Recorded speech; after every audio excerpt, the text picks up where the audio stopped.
Here we are again. We are winding down to the end of the Gospel of Luke. It's been quite a long thing. I'm sure I'll have my usual, couple of weeks of grieving. When we kind of focus on a book, I kind of begin to feel like, man, this is it. This is the one everybody needs to read, and I'm sad when it's over, But anyway, we got a few more weeks left, and we're in chapter 22, verse 24 through 22:46, and we're going to get into that. But before we do, I wanted to talk about this movie. Have you seen it? I know my mom seen it and likes it, and had the kids, and Larry's seen it, and several of you may have. It's Unbroken. It came out in 2014, and it is the true story of a guy named Louis Zamperini. And it was made by Angelina Jolie. So there's Miss Jolie and Mr. Zamperini together at an interview that they did about the story in the movie. And if you watch any of the interviews and stuff, Angelina Jolie was very touched by getting to know this man, and she just kind of says, this is really, I just needed to know somebody like that exists somewhere on the planet. And what the story that is told in the movie, the story of Mr. Zamperini's life, he really lived, you could say, several lifetimes. He was an Olympian, an Olympic athlete, a runner, and broke some records in his high school athletic career, and then went on to compete in the 1938 Olympics, actually met Adolf Hitler and shook his hand and stuff like that, and before he realized what sort of man Hitler was. But at any rate, was an Olympian. He didn't actually place in the gold, but really kind of had an illustrious and career and was well known as an Olympian. But unfortunately, that same guy that he met really set the world on fire, and Mr. Zamperini joined up in 1941 in the military, and was an airman, and served on a bomber. He was a bombardier in the Pacific Theater. And as the story goes, that the airplane actually suffered a malfunction on its way to carry out a mission in Japan, and went down in the Pacific. And Louis was in a raft with two other guys. One of them died in the raft of just, starvation and thirst and stuff. But he was on this raft for 47 days, living off of rainwater and fishing with whatever they could find, and just they barely survived. There were times when the Japanese Zeros would come over and strafe them as they're trying to just make it in this raft. And finally they're rescued, unfortunately, by the Japanese, and were put in a concentration camp. And Mr. Zamperini then endured another 43 days in a dungeon in a hole, and was subjected to 18 months of suffering. As a matter of fact, he was buried in such a deep hole that the military sent a letter to his family saying that your son was lost, that he had died, and they sent all of his personal effects back. His family believed him dead, but after this extended time in this camp, he actually got out. But while he's there, and as this is a scene from the movie, there was one particular sergeant, non-commissioned officer, who was in charge of this camp, and his name was Mitsuru Watanabe, but he went by the Bird. He was called the Bird. And this man subjected Louis to unusual cruelty, very deep psychological and physical pain. And at one point, and this is depicted in the movie, that he made Louis hold this beam on his hands and on his shoulders for hours, just waiting for him to crack. And that's really where this idea of being unbroken comes from. And this climactic moment when he's been standing under this beam, and everyone's just kind of watching him to see if he's going to crumble, and he just pushes the thing up, and it's just like this determination, this defiance, the strength of the human will is depicted there. And so it's a very inspiring story, and you can see that kind of as they summarize the movie in this poster: survival, resilience, redemption. And we watch movies like that, and we're encouraged by the strength of the human spirit. And yet, as we contemplate the gospel, what we see is somebody who is our hero, our exemplar, who did crumble. who did fall under the weight of cruelty, who didn't stand there with heroic strength and push this beam up over his head, but fell under it and accepted the help of a stranger to carry it the rest of the way. What do we do with that? And as we go into today's passage, what we see is somebody who not only, and we wouldn't blame somebody for crumbling physically. I mean, sometimes the body just reaches its limits. But as we go into this passage today, we're going to be in the Garden of Gethsemane, and what we see is not someone who faces death with this firm resolve, but somebody who is really crying out for deliverance. Someone who is weeping and sweating and shuddering under the weight of what he is about to endure. Not someone like Louis Zamperini, who is standing there with a defiant sneer, but someone who is truly being crushed under the weight of trial in his life. And so what do we do with that? How do we see that? How do we accept this man as our exemplar and our hero when there are people like Louis Zamperini out there who seem to deal with hardship in such a more admirable way? Well, we're going to talk about that in this passage today, and really the summarizing, the big idea today is that the road to redemption must go through brokenness. That we don't find redemption through resilience, not through pure resilience, but redemption must include brokenness. So, getting into the passage and beginning in verse 24, we're going to notice that the way of the world opposes the culture of the kingdom. That there's a set of values here and that there's a set of values here. And that these are in complete conflict, that they're diametrically opposed. And so Jesus, if you'll remember, he's just finished serving the Lord's Supper and instituting it, and then he has declared that one of you will betray me, and they're in this deliberation about who that might be. And you can see how just naturally they would say, well, it's certainly not this one because he's the best. And so we go into this. It says a dispute also arose among them as to which of them was considered to be the greatest. Jesus said to them, the kings of the Gentiles lord it over them, and those who exercise authority over them call themselves benefactors. But you are not to be like that. Instead, the greatest among you should be like the youngest, and the one who rules like the one who serves. For who is greater, the one who is at the table or the one who serves? Is it not the one who is at the table? But I am among you as one who serves. And so Jesus addresses this, and so the nations, they operate by the pursuit of power. I mean, how do things work, right, in the world? What are we after? And people say, well, people are after money. And it's like, you know what? People really aren't after money. Did you know that money, if you just had big, big piles of cash at home, right, but no one would take your cash in exchange for goods, you wouldn't want it, would you? You know what money is? It's power. It's buying power. It is protection from the dangers of this world. This is why people want money, because it leads to power. And power, it really has two components. One is it's control. We say someone's in power when people do what they say, right? And though, let's take, for instance, Franklin Delano Roosevelt, probably the most powerful president in terms of the things that he did, the ability he had to actually affect change, whether you agree with those changes or not, served more terms than any other, and yet he struggled physically. He didn't have actual strength in his body, but he had power, right? So power can be a matter of control, but it also includes competence. We talk about someone as a powerful person, that they're powerful in and of themselves. Maybe they have a powerful personality.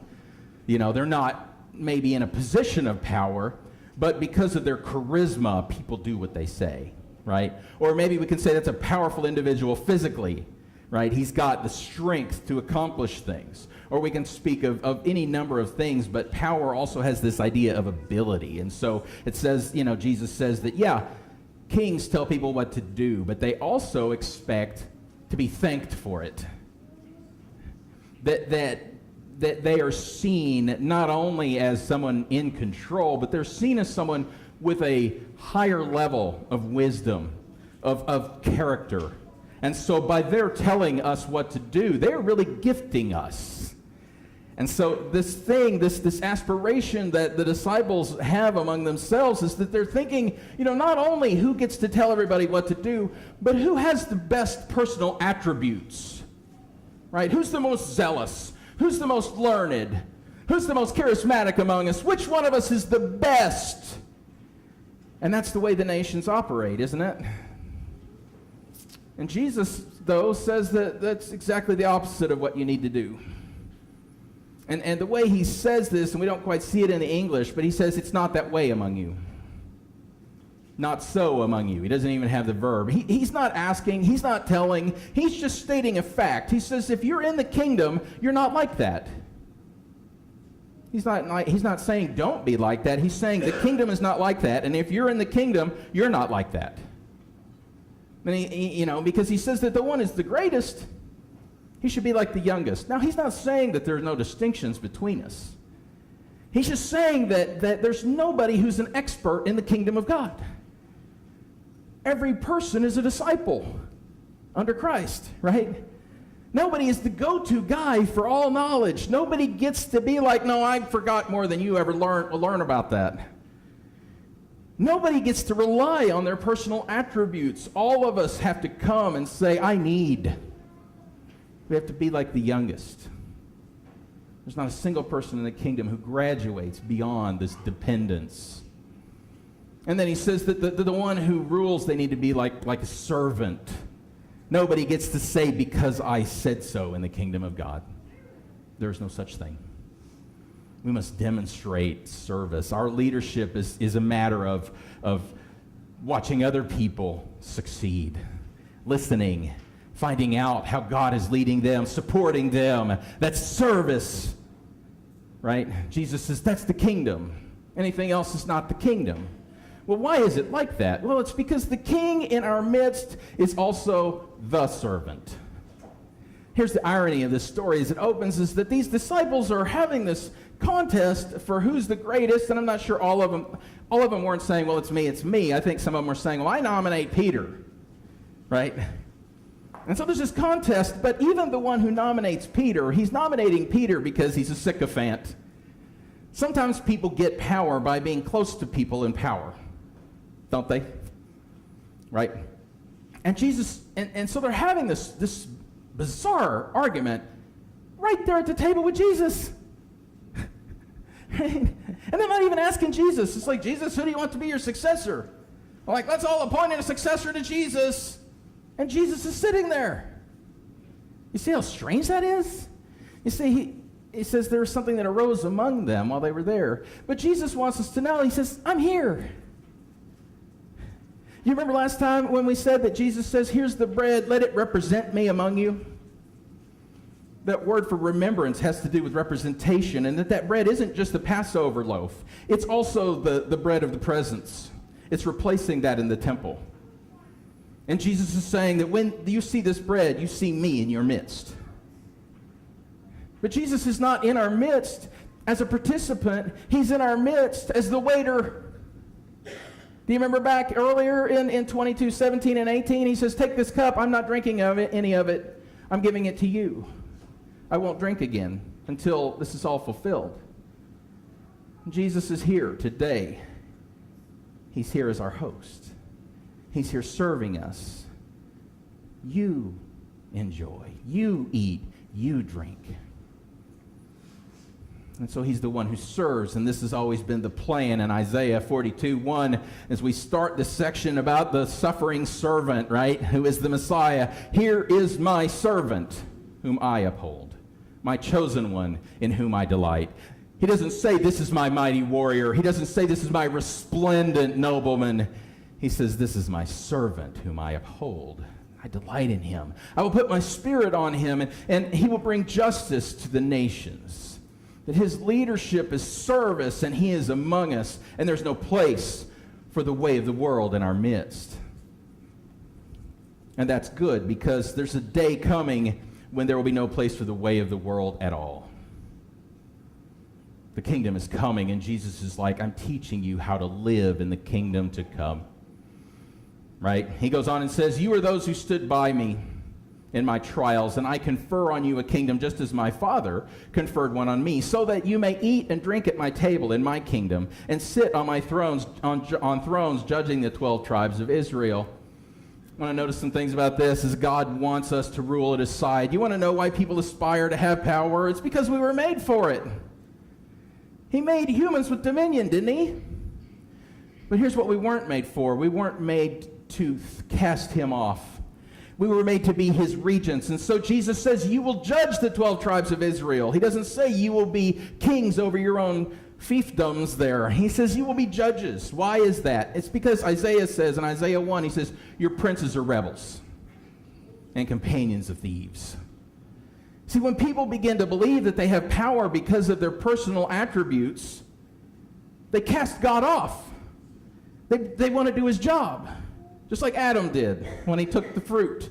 And again and again and again, when people have some measure of power or influence, they want God out of the picture so they can do his job. And he's saying your princes are like that. Everyone loves a bribe and runs after gifts. They do not bring justice to the fatherless, and the widow's cause does not come to them. Reading on in Isaiah 1, it says, therefore the Lord declares, the Lord of hosts, the mighty one of Israel, I will get relief from my enemies and avenge myself on my foes. I will turn my hand against you and will smelt away your dross as with lye and remove all your alloy. Now get this. And I will restore your judges as at the first, and your counselors as at the beginning. Afterward you shall be called the city of righteousness, the faithful city. You know, God's not done with Israel. And Jesus is saying, hey, the plan didn't go south. It's staying on track. And there's a day coming when you 12 will judge the 12 tribes, but you will do it under me. That there is authority that comes through submission.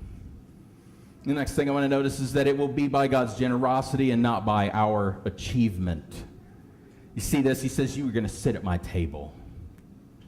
I believe that Jesus wants to bring to mind King David, as after all, he is the son of David. And I don't know if you remember the story about Mephibosheth. Mephibosheth was a grandson of King Saul, who had been David's enemy. But he was the son of Jonathan, who was David's friend. And he says, is there any descendants left to Saul's household that I might show favor to them for the sake of Jonathan, my friend? And they find this servant that had been in Saul's household named Ziba. And this servant had actually kind of assumed ownership of it. And David said, bring Mephibosheth to me. And Mephibosheth comes, and, he's trembling. He's sure that he's about to be one of the exterminated, And David says, it's you! And he runs and he hugs him and he says, you're going to sit at my table. You're going to be like one of my sons. And Mephibosheth is like, what? What use do you have for a dead dog like me? Because Mephibosheth, not only had he been in the line of David's enemy, but he was disabled. He had fallen as a child and broke both of his legs, and they didn't heal right, and he was unable to walk. And so here's somebody that just, from a human standpoint, didn't have much to contribute, and from a human standpoint, should have probably been done away with or exiled. And instead, David says, eat at my table, be one of my sons. In 2 Kings chapter 9, verses 9 and 10, it says, then the king summoned Ziba, Saul's steward, and said to him, I have given your master's grandson everything that belonged to Saul and his family. You and your sons and your servants are to farm the land for him and bring in the crops, so that your master's grandson may be provided for, and Mephibosheth, grandson of your master, will always eat at my table. This is what Jesus is saying. Jesus is saying, you don't have anything to contribute to me, but I love you. And I'm going to give you your inheritance. I don't have to, but I'm going to. Why does he love us? He loves us because of his friend, Abraham. That word confer, it means to bequeath. And he's saying, I'm going to bequeath to you a kingdom because my father bequeathed one to me. It's about a covenant. You remember the story in Genesis 15 where Abraham says, how do I know I'm going to get this land? And God says, I want you to cut some animals in half and put them opposite each other, and the blood runs down into the channel between. You remember that?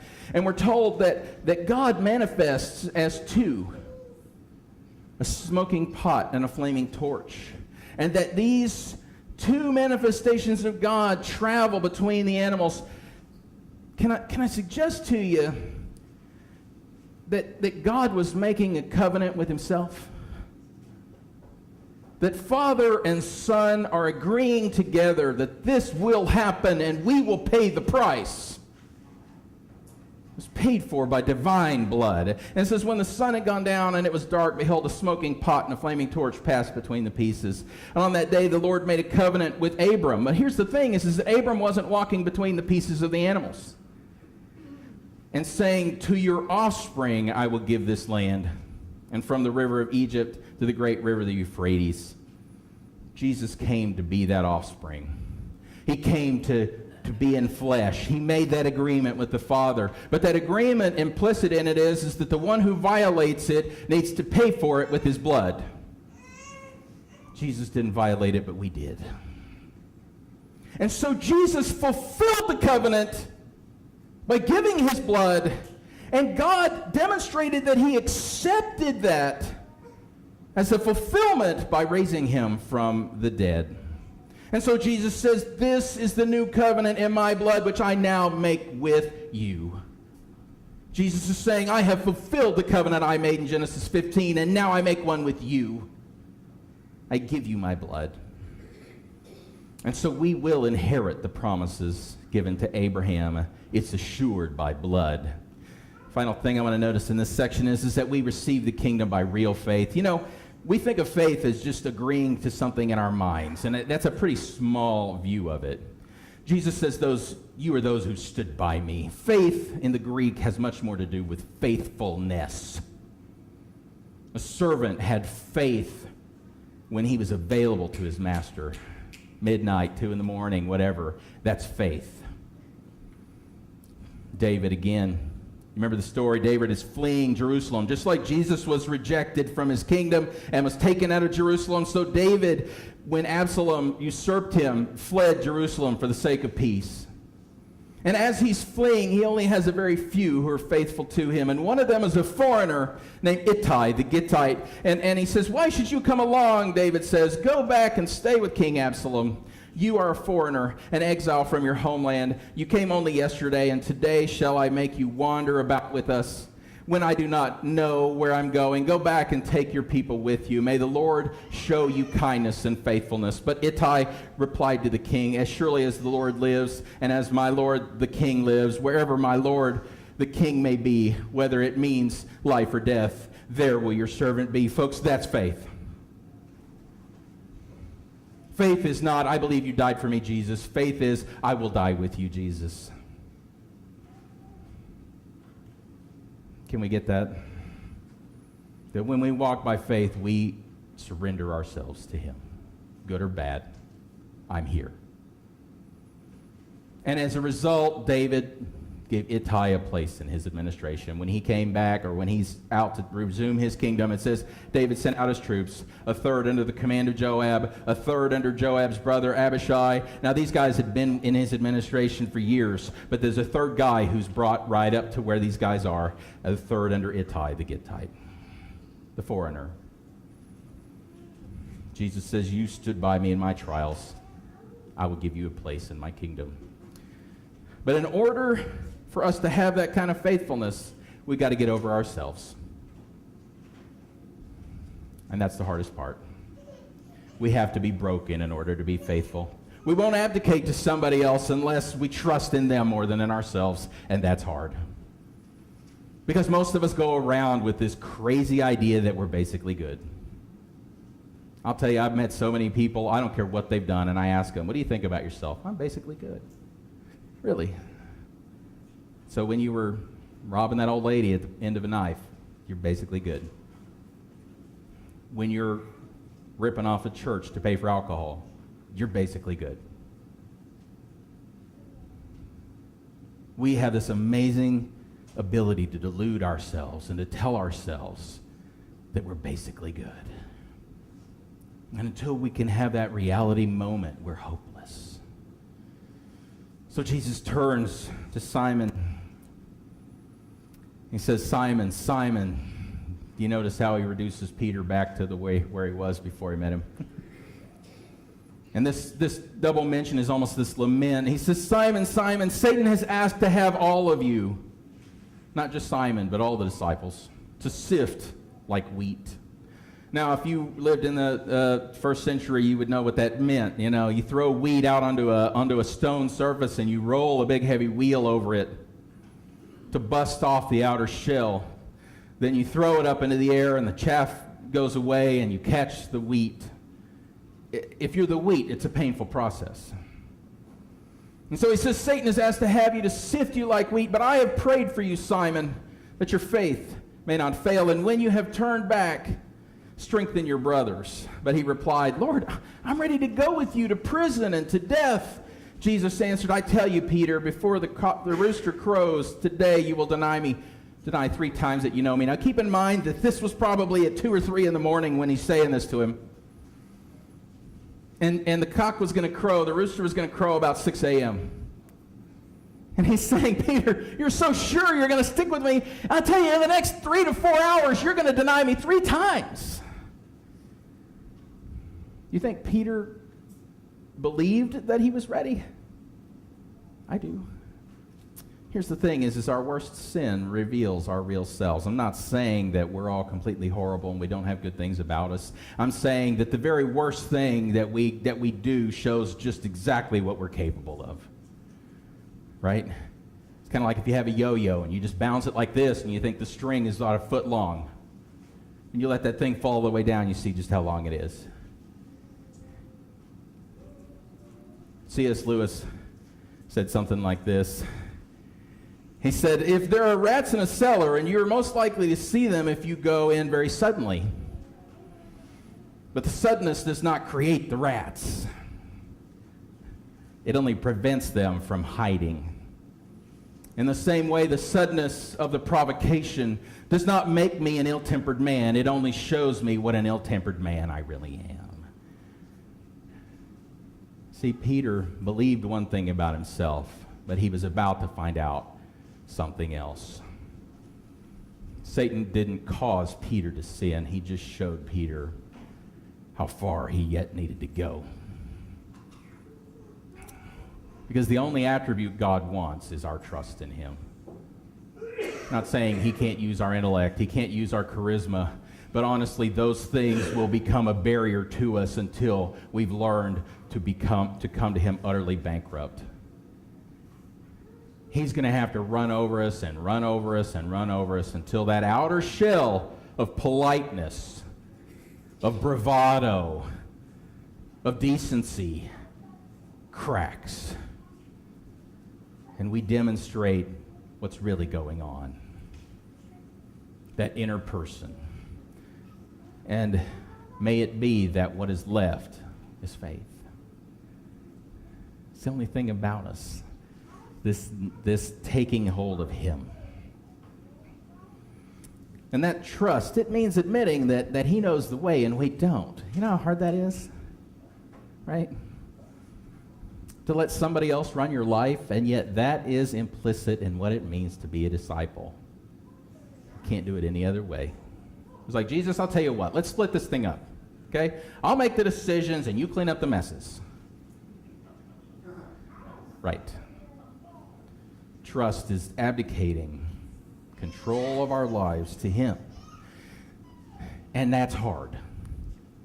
Because he doesn't do things the way we would predict, the way we would want.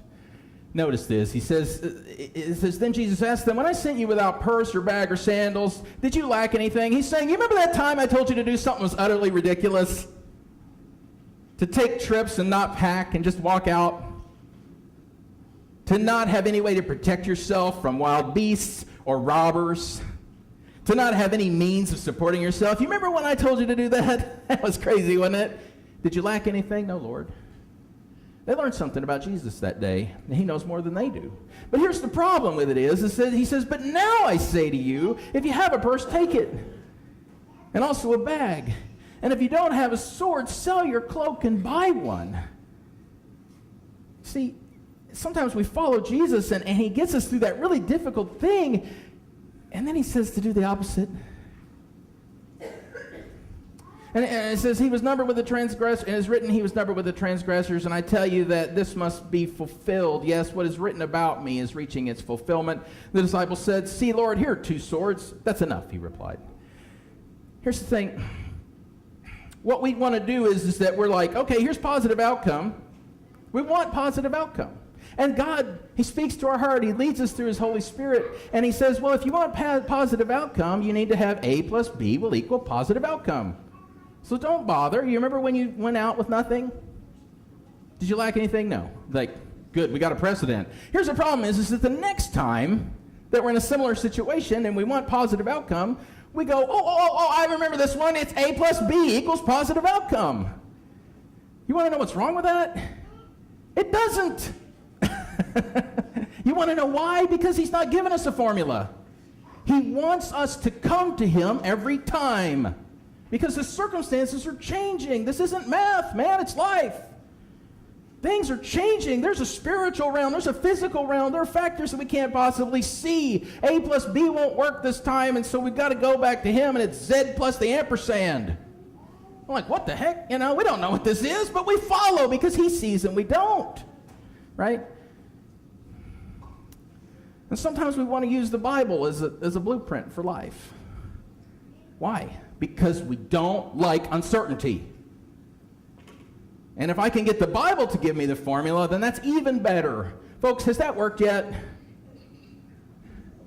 Nope. You want to know why? Because it wasn't written to be a blueprint. If I'm writing blueprints, I'm not telling you my life story. Right? I'm not talking about the time this guy failed, and I'm not talking about how that came in and saved it to the last minute. I'm not giving a set of prayers and worship songs in the middle. I'm not foretelling things that are about to happen. That's not blueprints.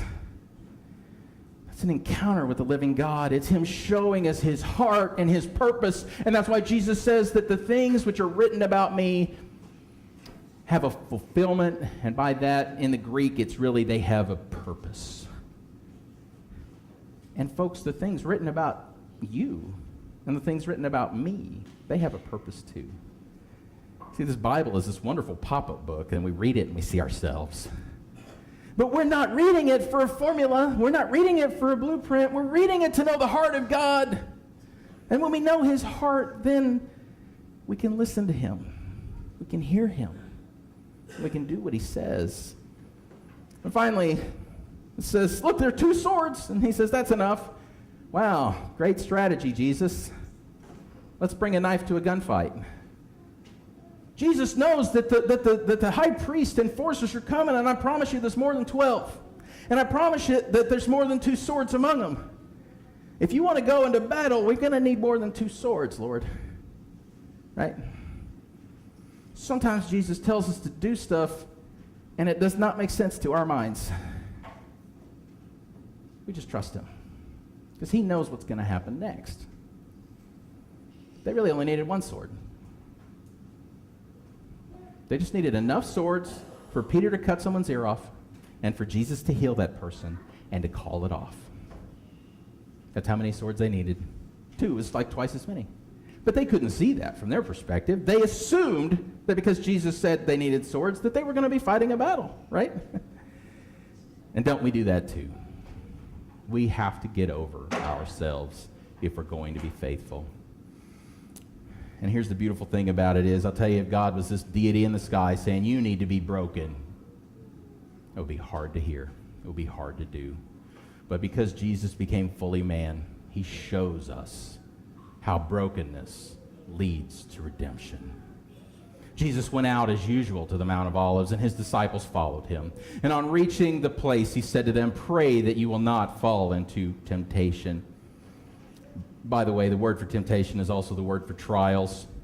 You remember when Jesus taught him in Luke 11, pray our Father which art in heaven, or our Father in heaven, your kingdom come, your will, no, it's just, the Luke one's different. Your kingdom come, and give us our daily bread, and lead us not into trials, right? That's a pretty simple prayer. So he's actually enforcing what he taught them.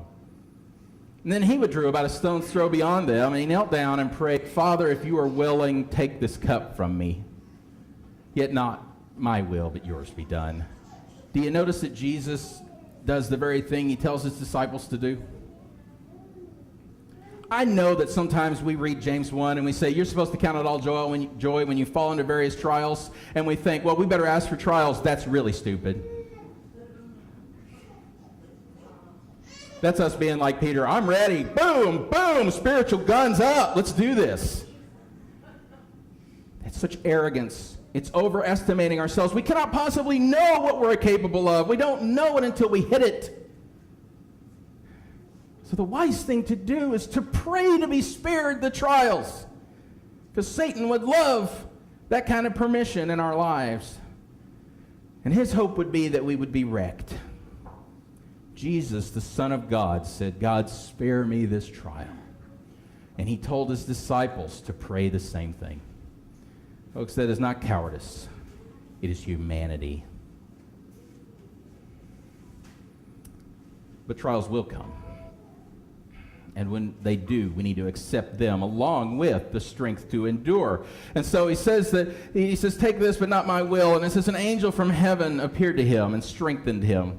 And being in anguish, he prayed more earnestly. And his sweat was like drops of blood falling to the ground. And when he rose from the prayer, he went back to his disciples and found them asleep, exhausted from sorrow. Why are you sleeping? He asked them. Get up and pray that you won't enter into temptation. You won't fall into it. Jesus was willing to accept this. I think Paul learned this, and these words may be too small, but if you're close, that's good. But Paul prayed to be spared trials as well. He says, even if I should choose to boast, I would not be a fool, because I would be speaking the truth. No brag, just fact, right, Paul? He says, but I refrain, so that no one will think more of me than is warranted by what I do or say, or because of these surprisingly great revelations. Therefore, in order to keep me from becoming conceited, I was given a thorn in my flesh, a messenger of Satan to torment me. 3 times I pleaded with the Lord to take it away from me. Do you notice that Paul isn't just in some apathetic resignation of this is my lot in life? Step 1, ask it to go away. Folks, there's nothing laudable, nothing praiseworthy in just being the woe is me. I'm just taking it. This is how it is, folks. Let's get down on our knees and cry out to the living God. Turn this diagnosis around. Restore strength to my body. Get me out of this situation.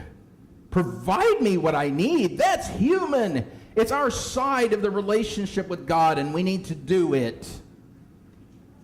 There's no guarantee that it's going to come through because God has a bigger picture, right? And so it says, but he said to me, my grace is sufficient for you, for my power is made perfect in weakness. Therefore, I will boast all the more gladly about my weaknesses, so that Christ's power may rest on me. That is why, for Christ's sake, I delight in weakness, in insults, in hardships, in persecutions, in difficulties, for when I am weak, then I am strong. He knows. And the final thing is that, here's the thing, we just got to cling to God with all of our being. Not what he gives, him. Jesus came to be a full human, to model that. We need him. See, you know why people don't pray? You want to know why people are like, man, I tried getting up early in the morning to pray, but man, alarm goes off, I'm so sleepy. You want to know why people are like, I tried to pray at night, but I'm so tired. Oh, I was gonna fast that day, but I just got so hungry around noon. Do you want to know why it doesn't work? It's because we do not need God. I promise you, none of us are like, man, I was gonna drink some water, but I just, life, right?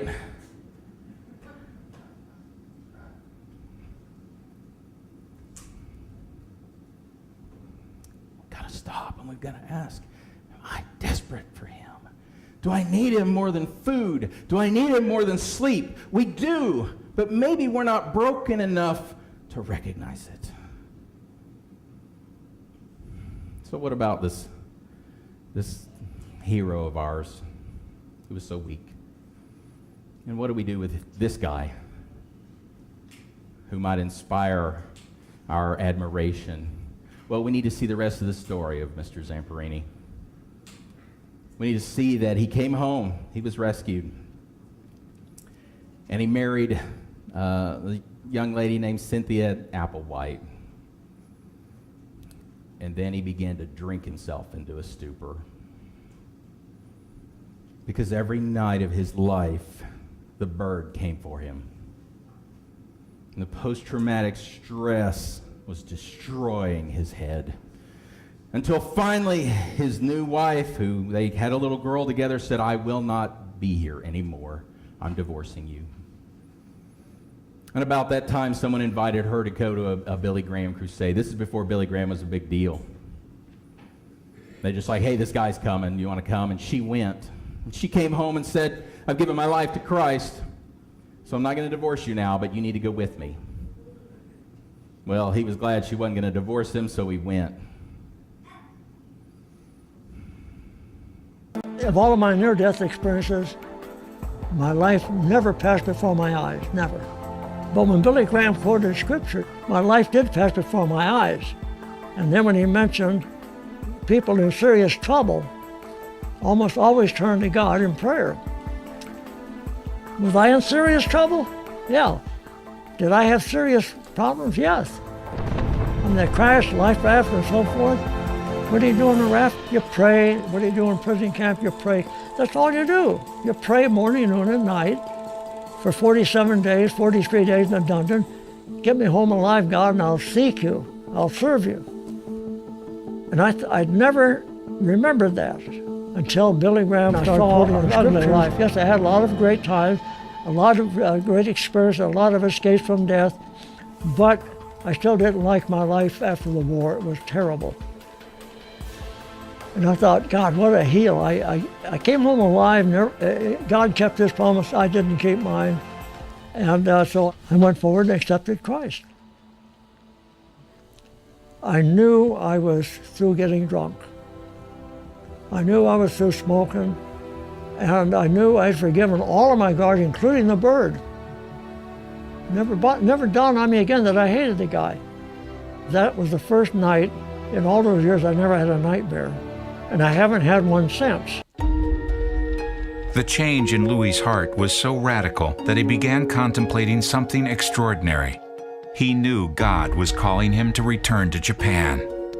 Not long after he accepted Christ, Louis was back in the land where his nightmares began. This time, he entered a different prison, one that housed Japanese war criminals. Well, I spoke to the 850 total.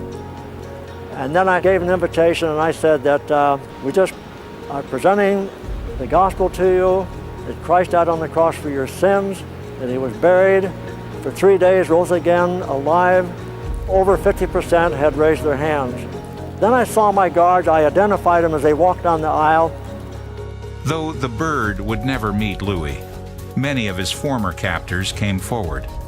Well, this was quite a thrill to me to see these men after all these years and know for sure now, even face to face, that the forgiveness was total.